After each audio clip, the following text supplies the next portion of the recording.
Great, and I think we are live. Brilliant. Just going to wait to see a few people join. Hopefully, if we've got the technology correct. If you are watching this, please, and you can see us, just type hi in the comments box so that we know that someone's watching. Hold on, let me type in. Hello, can you see us?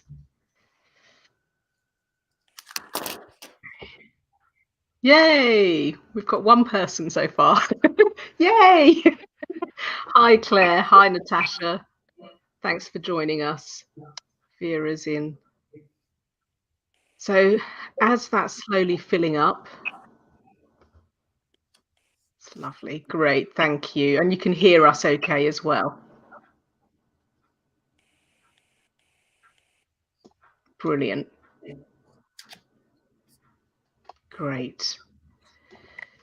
So this is the team. Say hi, team. Hello. Hi. Rather shy team today. We're going to get into this now as people start joining. And just to make it easier on the eye, I might be shifting the view around a little bit. Hopefully that will make it easier for people watching on their phones. Hopefully it will work. We've not used this software before, so let's see what happens. How does that work? Hopefully that works. So listen, welcome everyone, and welcome to this first Vulval Pain Society social media live. Thank you for joining us. We are super excited about this series of live streams.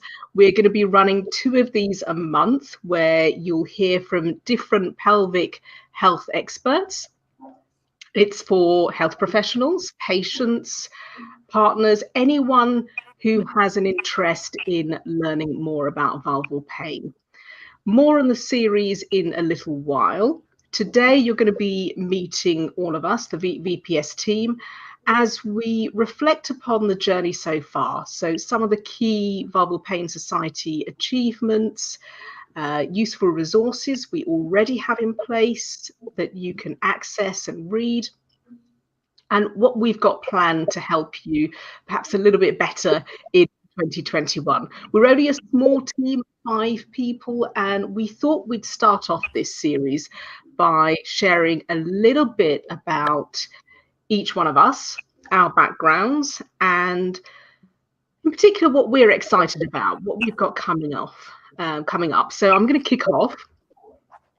I'm Sheren Gaulbert, for those of you who don't know me. I've been a trustee since 2019. I actually heard about the VPS probably towards the late stages of my journey through unprovoked vulvodynia. I only wish I'd found out about the VPS sooner. At its worst, it was 10 years at its worst, my vulvodynia, until I found the right mix of multidisciplinary care for me to personally break free. I then retrained as a cognitive hypnotherapist, and my interest in pain biology sees me immersed in a beautiful mix of pain science books, forums, webinars, and other events pretty much on a daily basis. If you're on Twitter at the moment, if we have some interactions, that's probably going to be with me.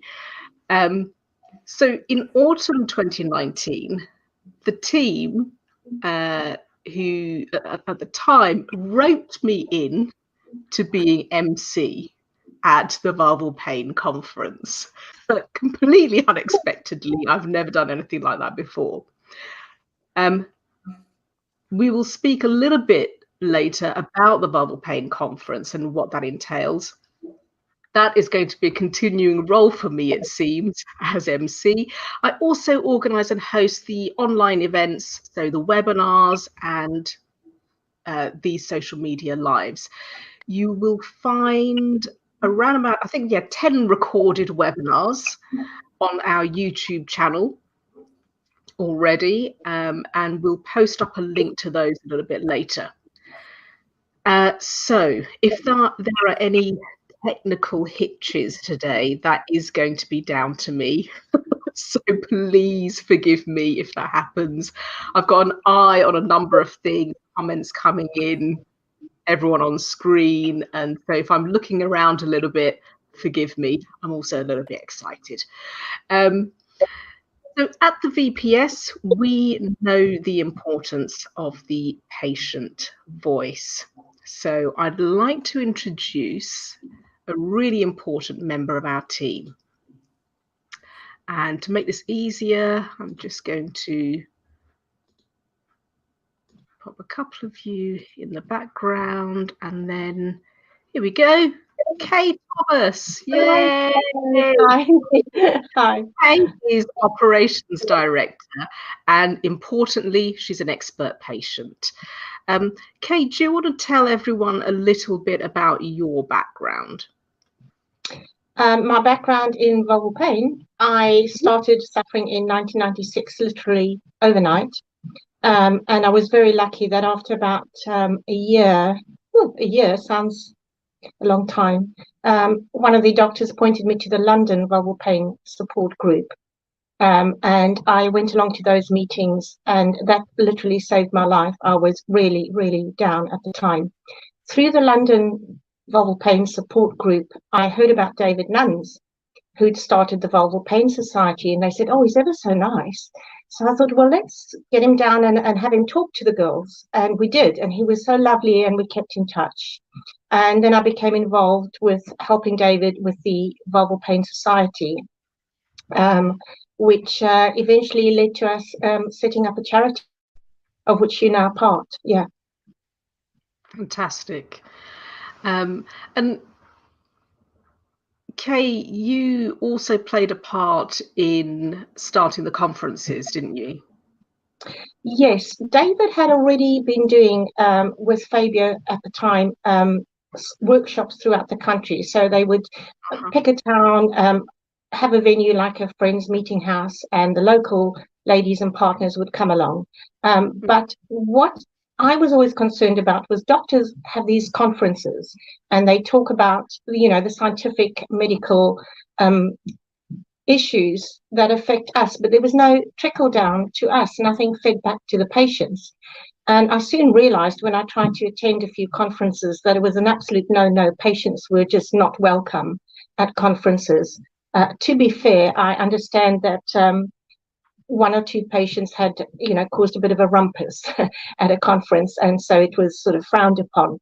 So I wanted to bring the two together. I wanted to have a conference type event venue with doctors, health professionals, physiotherapists, chiropractors, sexual, sociosexual counselors, sorry, I'm nervous, and just to have a situation where normal patients could hear these professionals speak and interact. And also actually for the professionals, it was maybe the first time they were meeting patients outside of a consultation. So everybody was seeing a slightly different side to the other. And they've been really successful. I'm really thrilled with the way that's worked out. It's a really important event, isn't it? Having health professionals and patients come together in one place. It's so, so powerful. And having been to a few of these now over the years, even before I became trustee, it's that dialogue is so important, and that contact, you know, and then working out what might be a best course of treatment for you becomes a little bit easier because you can speak to so many different health professionals from different disciplines. Absolutely. Yeah, we've also always invited health professionals to the conferences, and the GU physicians have been really supportive, as of physiotherapists, actually. So it's been brilliant. I've had such positive feedback after each conference from patients, their partners, as well as all the health professionals, the speakers, as well as the ones attending the conference. So we were due to have one in London last October, but due to COVID, we've had to postpone that. The event organisers have only really allowed us to postpone till this October this year. So please keep an eye on the website, because that will be a fluid situation depending on the current situation. Yeah. If it comes to the worst, it's going to have to be an online event. Yeah. And look, if it's not in London, it will be online, and hopefully that means more people can join as well. A question here asking whether there is going to be another event at the Liverpool Women's Hospital in the future. But I think the answer to that is watch this space, isn't it? Yes, I mean, we would love to go back to doing, three workshops, maybe 4 throughout the country in a year, and then the large conferences maybe every 2 years, because they do require a lot of money and a lot of planning. So as soon as COVID is done and dusted with us and we are safe to move around, that's definitely one thing I'll be planning. We've got a comment from a physio come in saying that how much physios learn as well from these collaborative events with patients, because ultimately that's right, the patients are the real experts. That's so important. And I think physiotherapy has really become one of the go-to treatments at the moment. And I have to say, hats off to them. The physiotherapists I know have really run with this. They are taking their studies very seriously. They're doing a lot of research, and they're looking at the whole woman when they're treating somebody. It's not just this muscle or that muscle. People might think physiotherapy is sort of very definite, but they're actually very holistic. So watch this space for future lives with physiotherapists as well. Yeah, I'll be mentioning that in a little while. And so as well as the conference, there are a number of other firsts as well, aren't there? Yes, when I got this, I was like, we don't have a patient information leaflet, and everybody that I knew said you can't have one, and I was like, why not? And they were like, no, you just can't. So I thought, well, you can. And David agreed to help us, bless you. And with the girls at the London Vulval Pain Support Group, we produced a general vulvodynia leaflet, which I feel kind of validates people, that they can say, this is a little leaflet about our condition. Doctors can use it in their clinics. It's a patient information leaflet. My GP displays it in his surgery. Thank you, Dr. Lloyd. And so that was the first. That was the first vulvodynia general leaflet, which you can email the Vulval Pain Society, and I will post you out a bunch, or you can download them from the website. We produced, again with the London Vulval Pain Support Group, with the input of physiotherapists, midwives, doctors, patients, a Smears Without Tears leaflet. This is some hints for ladies who find smears painful, and hopefully they will help you have a better experience, because smears are important and can save lives. Yeah. So I've just posted up, and we've got someone in the background also we're going to chat about in a moment, also posting up links. So there'll be links on both YouTube and Facebook to both of those leaflets that can be downloaded. And as Kay said, if you are in a clinic and you'd like the physical leaflets in batches, then just get in touch with us. info@vulvalpainsociety.org.uk. And Kay will send out a batch to you. We're only too happy to do that, really. Yeah. Again, such important leaflets. I wish that I'd come across them when I was going through my worst. So important. So I mentioned there's someone in the background on Facebook also commenting, and that's Catherine, who's in the background, a little bit camera shy, and that's okay. And Catherine is a invaluable and long-term member of the VPS team. She's also an expert patient, really important for us to have that viewpoint. And she's been instrumental in putting so many things together, hasn't she? Absolutely. Catherine does the bulk of running the website. And without Catherine, we would not be here. We are having an exciting revamp as we speak of our website. So the new website is going to be tremendous, and much of that is down to Catherine. So thank you, Catherine. Yeah. Thank you, Catherine. We really appreciate all the effort. Absolutely. And all the, oh God, yes. kind of the tears and the effort and the it's just it's so intensive to take a website of our size and all the resources we have on it and put it into a new framework. So we are excited about that revamp. Watch this space. It's going to be a fresh look. It will also be friendlier across devices. And it's important to mention that, Sheren. Yeah, carry on. It's important to mention Catherine is that website of ours we inherited from a sufferer who I don't have a permission, so I won't say her name, but she set up a little website when the internet had just started. Like, not everybody had a computer, and it was given to us as a gift, and it's really kind of just stayed like that. So the revamp is well overdue, and it's really exciting. And well done, Expert Patient, for setting up in the first place, and we've built upon that. Yeah. Know that. Okay. So I was going to say, Catherine is a volunteer, and of course, it's trustees. We're all, we're volunteers, and Catherine is a volunteer as well. So, we're a small charity. There's 5 of us. And generally, we're all involved in wearing other hats as well. And we'll hear from Winston and David in a moment. And I'm a therapist as well. And so we put in the time that we can into this charity. So, we've got the conference, leaflets, updating resources, meeting editorial requests that come in, and we've got a quick turnaround sometimes on those requests that come in. And then all the other bits we need in the background. So, the software for this that we're using today, hardware. So talk to us very quickly, Kay, about how we're funded. We are not funded. We have very kindly an annual grant from the BSSVD, which is the British Society for the Study of Vulvovaginal Diseases, and that is extremely welcome. We, many years ago, used to have quite a bit of our income come from our handbook sales. This actually needs a good overhaul, and that will be next on the cards.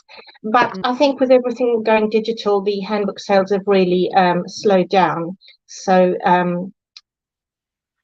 we don't really have fundings. We rely on donations, and there is one kind lady who, again, I don't have permission to say her name, but she does small annual events for us and kindly supports us. You know who you are. And thank you so much for your support. We might put up a link later on in the comments about how you can donate if you choose to. So Kay, someone's just said the website is so amazingly useful. I'm excited to see the revamp. We're excited too. Thank you. Yeah, thank you. And it's poor Catherine who's doing the donkey's work on that website. So thank you, Catherine. Kay, just very quickly, tell me what you are most looking forward to this year in terms of... Well, normally I would have said the conference, because I love them. I love meeting people. I love doing live. I love seeing them. I love seeing people who maybe have never spoken about vulvodynia to anyone else meet other women with it. And at lunchtime, they all, it's just like unbelievable. The atmosphere is so overwhelmingly, exciting.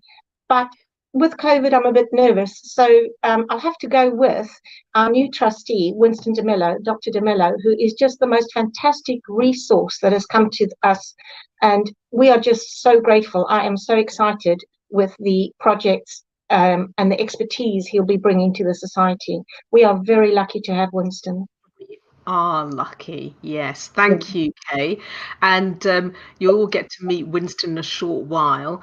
But first of all, I want to introduce my fellow trustee and founder of the VPS. So Kay, I'm going to pop you into the background just so that it makes it easier for people on mobile devices to see the screen.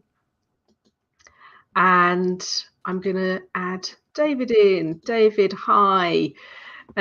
David is the founder of the Vulval Pain Society, and we're ever so grateful for everything that he does and for setting this amazing charity up in the first place. David, do you want to tell us first of all a little bit about your background and your experience? Thank you. Yes, so my background is as a medic, and I qualified in '91. I went straight into obstetrics and gynecology as my chosen specialty, and I had time out in '94 to carry out a research degree, which was in a sexual health clinic, and I was interested to the vulval clinic, which was a sort of new concept back then, and my consultant supervisor said, "This is your clinic to manage the women that we have who get referred to us, and they've got the women have got all sorts of vulval problems, and you can write an MD on these patients who come through to the clinic." So that's what I did for a year and a half, and then very quickly I realized there was a problem. I in my MD I searched the literature, I searched textbooks. There was nothing really in the UK in terms of research. There was some very awkward research carried out in the 1980s in the States that I didn't feel was very robust in terms of research methodology. Some women who had treatments had very short follow-up periods. Some women had very inappropriate, I thought was inappropriate treatments with surgery, etc., for vulval pain. And there was this big gap in the UK of understanding what is vulval pain, what the cause is, what's the assessment, etc. So very little in the medical literature and just in general. And I had this clinic of women, of many patients, half of whom had a pain syndrome. And myself and Diane Hamdi, who was the nurse in the clinic, realized, who was the co-founder actually of the group, realized that we needed to do something. It just seemed morally the right thing to do, to get to start some form of awareness really of this condition, because I had the basics in my understanding of this condition. I mean back then there was a very doctor-led approach to managing problems. It was doctor tells patient takes drug A, B, C, cream A, B, patient gets better, patient's discharged. And it was quite a binary approach to different clinical problems, of which vulval pain was included. So I realized quite quickly that this was more complex. And through networking with small patient groups like Kay's group in London, I realized that actually there were many facets to this condition, vulvodynia. It was complex. It was a variety of women, and there was a whole host of interventions that either in isolation or together that would work. So it was sort of, I was always engaged by working with Kay and all the other women I met at workshops, and realized that actually there was a big piece of work here to do in terms of general awareness in our population. And that was magazines, that was on Radio 4. I went on Radio 4 with Fabio, and we talked about the vulva, Women's Hour. We had local TV, we had lots of things to raise awareness. And then there were the workshops, there was the handbook. So we were just slowly, I was feeding off the women with their stories, and they were getting the information from us, from ourselves, the medics, who were slowly coming on board.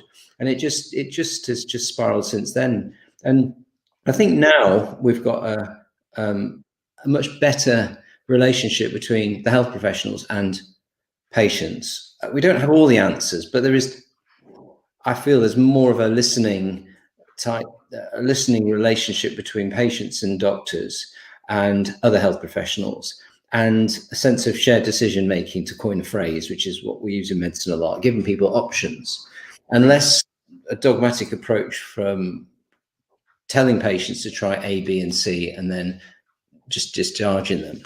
And I think pain syndromes is a really good, although we use the word vulvodynia, it was very helpful for me to understand, because it's a syndrome, a collection of symptoms. And I realized through meeting other health professionals and women that there were lots of opportunities for women to try, lots of various interventions, either acupuncture, physiotherapy, whatever, drugs, medications to try. And things did seem to work. And that was the reason for the group, really, to promote the health, physical, mental health of the women through education and understanding, and also public awareness as well. I think we're doing well. We've got the health professionals on board. I think around the UK, they generally are. They're quite supportive of working with us, because for some women it is a difficult problem. We can't easily find solutions and cures for some women, but we can work towards improving things, should I say? Yeah, and what Kay was talking about earlier, we're kind of closing that gap, aren't we, between health professionals and patients, and fostering that kind of dialogue between them, which is so important. And in terms of your current role, what would you say I suppose, one of your key roles is at the moment within the Vulval Pain Society? So, yes, good question. I mean, I consider myself a medical advisor, and the sort of clinical face of the society with Winston. I mean, we are qualified medics, so there are clinical issues that we are happy to give guidance on. And that's often, I think that's often very credible for a patient support group to have that. I think that gives us some sense of credibility, I guess, because we do, we are, as being qualified and seeing women, we do try and give that medical advice. It's not always specific advice to an individual. It can be quite general advice sometimes. I mean, the other work we do is a lot of networking with other health professionals. So we speak at conferences. We always mention the Vulval Pain Society. In my other hat with the VSSVD, we work closely together, and I'm just with the team, just working forwards, trying to continue to raise awareness and promotion of vulvodynia. Yeah. And one thing I've got to mention about David is whenever we have a team meeting, David joins us from the hospital because he's still working. Pretty much every time, right? Yeah. So you are super busy, and you also devote your time to getting the word out and encouraging this relationship between health professionals and patients, and we really kind of value the guidance and your knowledge on this. So in terms of what's coming up this year, David, what are you particularly excited about in terms of the projects we're working on this year? Well, I think there's a greater need to work on the aims and objectives of the society because of COVID. This is a significant challenge to our services. A reduction in face-to-face consultations, telephone consultations are tricky, and a lot of my colleagues do not like telephone consultations. They'd rather see their patients face to face.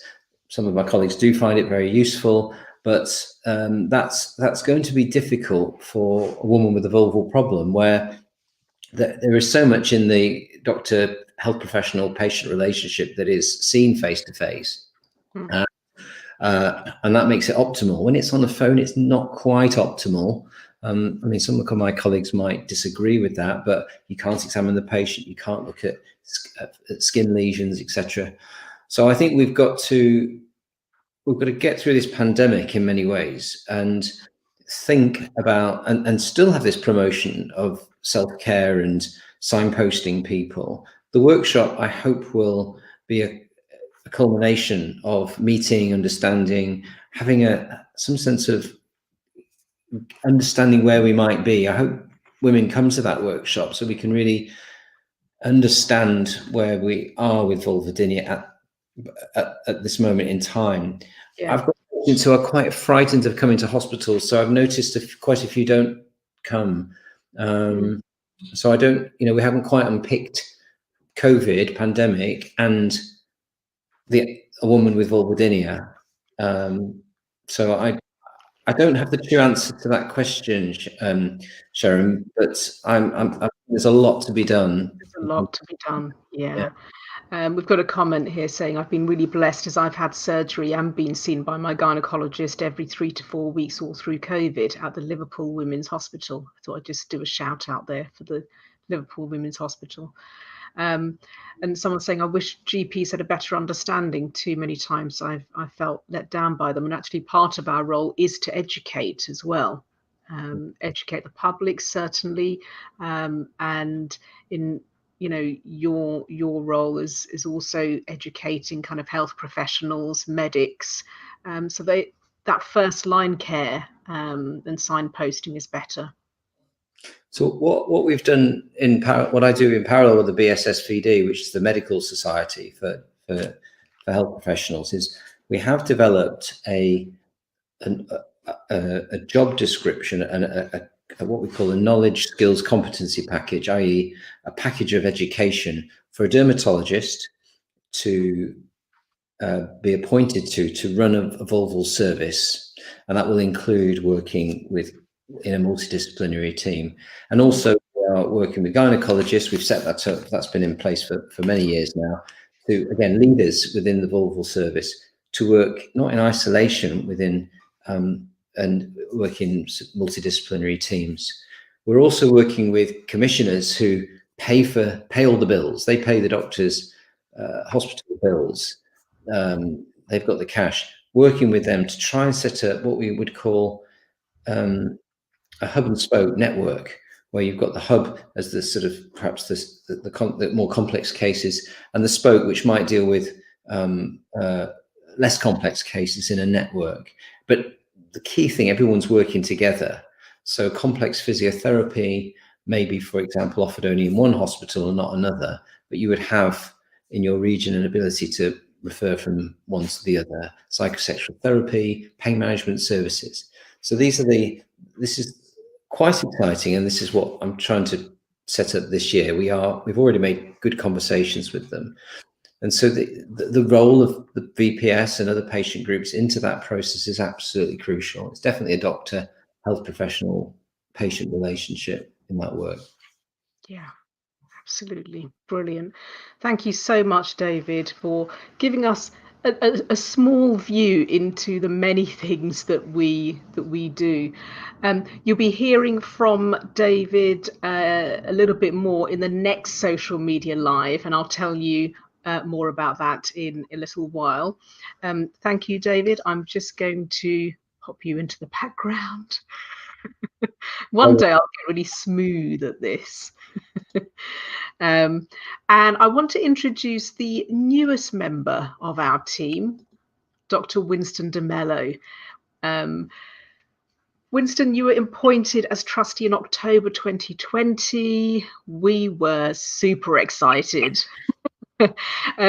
Tell us a little bit about yourself, for those of you who don't already know you, about your background and your experience. Well, good evening, Sheren, and good evening to everybody who's listening to this podcast. It's quite an exciting venture. I joined the army to finance my way through medical school, and when I qualified in 1978, it was the time when the Women's Royal Army Corps was disbanded, and so women were now serving in military institutions. And I found myself as a very junior military doctor having to deal with women's health, which I knew very little about. My postgraduate training to be a general practitioner, GP, involves 6 months in obstetrics and gynecology and 6 months in dermatology. And that's what triggered my fascination with vulval pain, because if I talked to the dermatologist, he had a different classification and a different approach. And if I spoke to the gynecologist, remember this was the early 80s, he said, oh, it's simple, it's psychosomatic, and just shrugged his shoulders. So I was lucky in that respect that I started seeing things from different perspectives. By accident, I stopped my career in general practice and moved to anesthesia and pain medicine.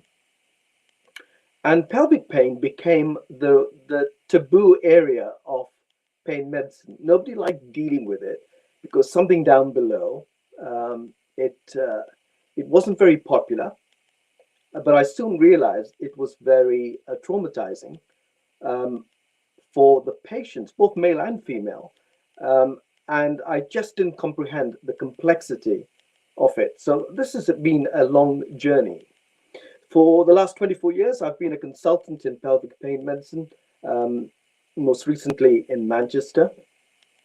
And I decided, well, if I don't understand it, I need to speak to other professionals. And that's how I came across David Nunns.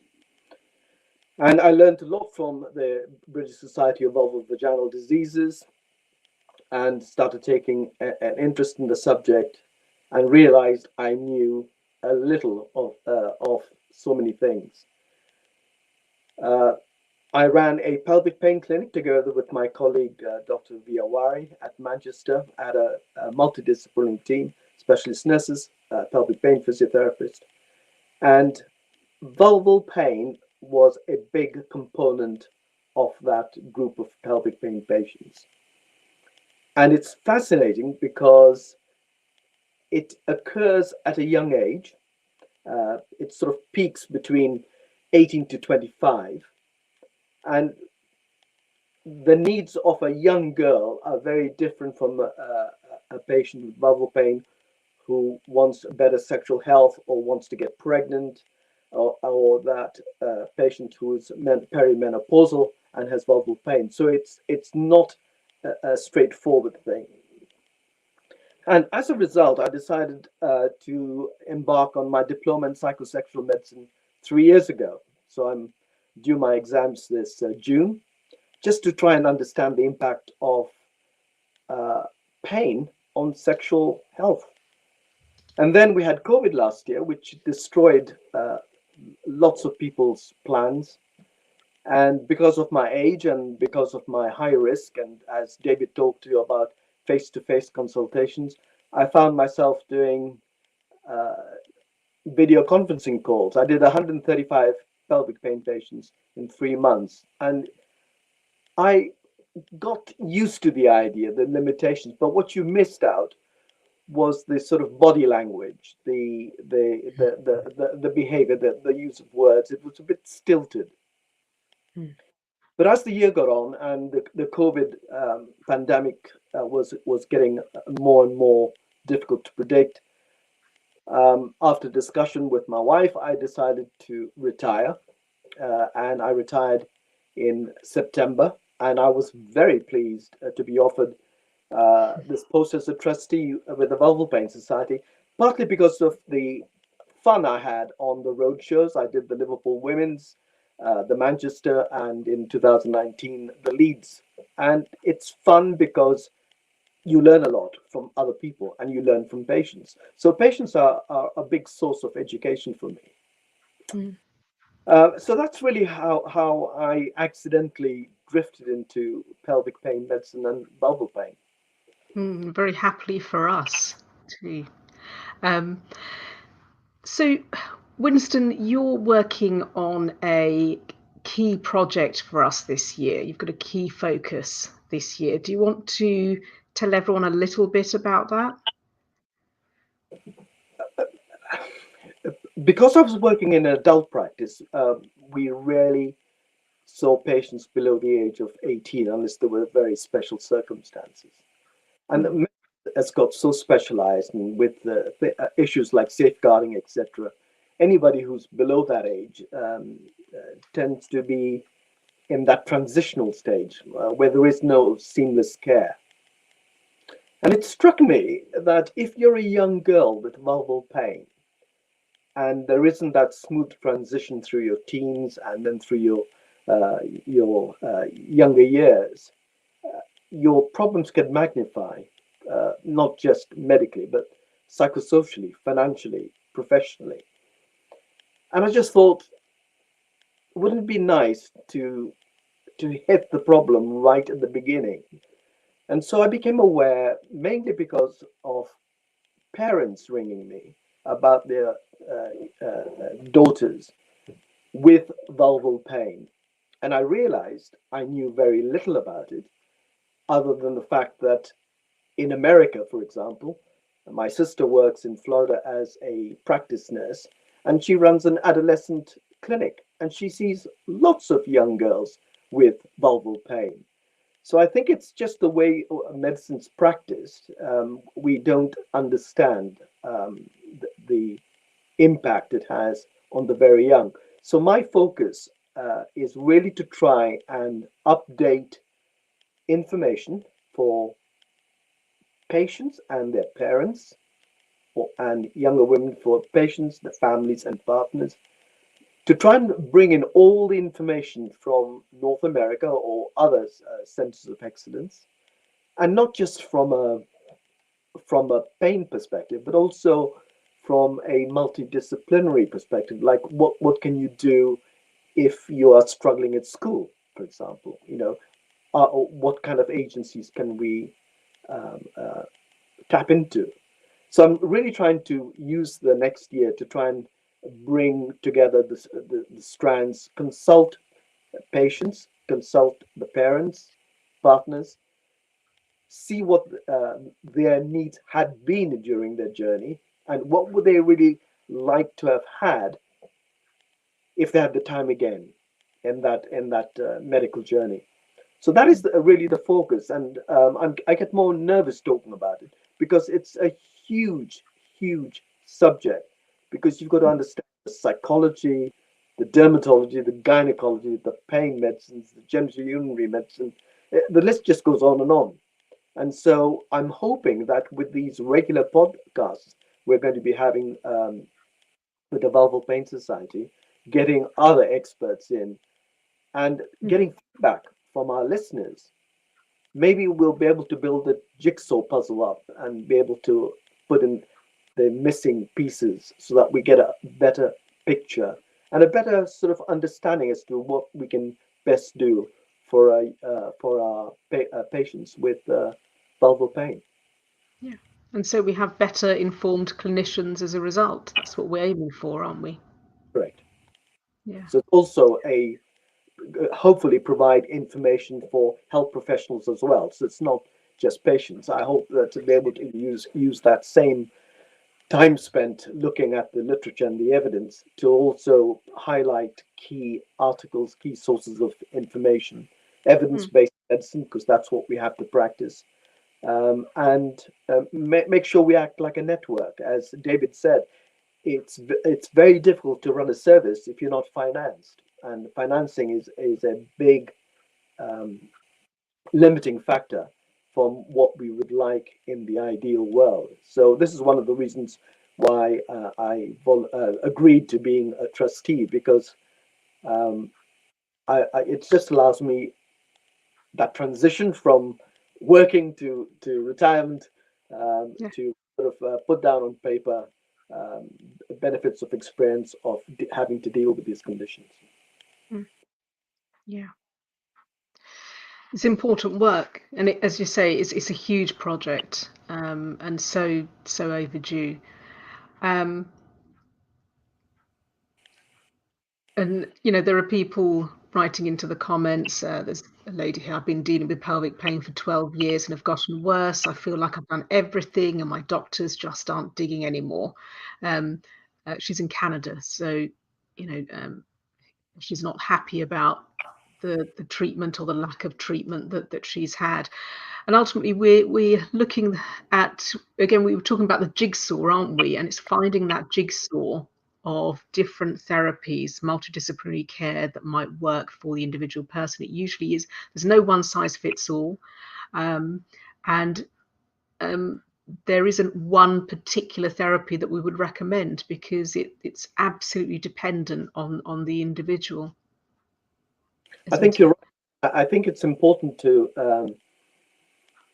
if you just take vulval pain, normally a pelvic pain physician would not see a patient with vulval pain directly unless other reasons, what we call red flags, diseases, have been excluded. And that's where the gynecologist, the vulval dermatologist all come into it. We see the vulvodynias, i.e. those group of patients with vulval pain for which there is no explanation with current knowledge, although it's increasing as we go along. And it's sad to hear about this this listener from Canada, because as you've stressed, even in best pain outcomes, 30% improvement is regarded as a good outcome. So I think it's setting your expectations lower in terms of pain and concentrating on function and quality of life. And I think in the next podcast, I won't mention anything more. Perhaps the patients will understand the complexities of trying to give an individualized treatment rather than one size fits all. So you've touched upon it, Winston. So our next social media live is with you and with David, Dr. David Nunns. And that's going to be on Wednesday, the 10th of February at 7 p.m. Tell us a little bit, just a light overview of what you'll be covering in that social media live. From experience, most of my patients with vulval pain have seen numerous of specialists, and they're just at their tether, just going from one specialist to another. And it's very easy to come into a clinic where you're hoping this is going to be the miracle clinic. So what I'm going to be discussing in the next podcast is how can a patient with vulval pain who is going to see a pelvic pain specialist can prepare themselves before they get there, and a checklist so that they can leave that consultation with what they want rather than what the doctor wants from that interaction. So that's what I'll be discussing next time. It's so different from what Mr. Nunns does as a gynecologist. But we're all looking at the same thing, but from a different perspective. And I think the exciting thing about pain medicine is we don't treat pain, we look at function. So we look at people more holistically. Yeah. And it is important, that holistic approach. And someone said they've seen, I think, let me just find the comment. I think they've seen a dermatologist who said one thing and then saw a gynecologist who said another. And the conflicting opinions is confusing and stressful. So I'd recommend, if you've had that experience, to tune in next time so that you can get a kind of more of an overview of different types of care. And what might be available to you, what might be appropriate, that might give you a better idea. Really looking forward to that discussion between you and David, and kind of looking at those key differences as well, and why that matters. There may be a chance in that social media live and the ones going forward for some questions to be answered, providing they're not too specific. Ultimately, what we want to do is help a broad range of people as possible who are watching.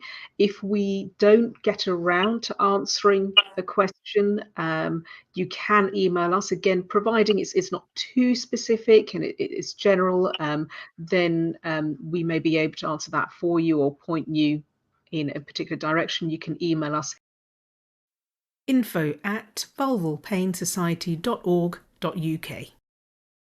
and I'll pop that into the comments so that you have that there. Okay. And you can also find more information. There is, someone's mentioned that we have plenty of resources on our existing website. We do. I'm really glad you find it useful. Do feel free to go and have a look around. As I say, we are in the process, or Catherine's in the process of taking all of that stuff and putting it onto the new framework. You can access it on a mobile, but it might not be as great to access on it at the moment. However, you can access the information on there. It might not look as great as we might like it to, but we are getting there. That will be happening this year. So I think on that note, I'm going to bring everyone back to say kind of a final good night for tonight, and any final words. I just wanted to thank anybody who's watched or who will maybe watch it afterwards, because there will be people who can't watch live but will watch on catch up. Sheren, this is going on to our YouTube channel as well, isn't it? It's already on YouTube. Yeah, it's streaming on YouTube as well. Yeah. Okay. Just thank you, and Sheren, thank you for all your expertise and for putting our webinars together last year when lockdown started. And for all the technical expertise, as well as your cognitive behavioral, your cognitive hypnotherapy, your knowledge of pain science, which really keeps us on track as well. Thanks. A little clap to pain science, So well, we've all got different areas, so it works quite well. Yeah. If you combine everybody, it sort of works quite well. Absolutely. And we are a team and we work really well together. You can check out our videos on our YouTube channel. I think Catherine's popped that into the chat, and I'll pop it up as well. So there are 10 videos on there. They're recordings of the live Q&As we did last year with guest experts, multidisciplinary experts, really useful videos. So check those out.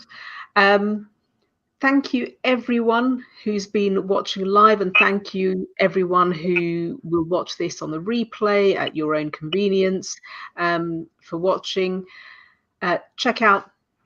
Feel free to email us, check out our website, check out our YouTube channel, and hopefully we will see you back here with Dr. David Nunns, Dr. Winston de Mello for, I was going to say a face-off, but it's not that. It's going to be a lovely discussion back here on Wednesday, the 10th of February at 7 p.m. Thank you, everyone. Bye for now. Thank you. Good night. Bye.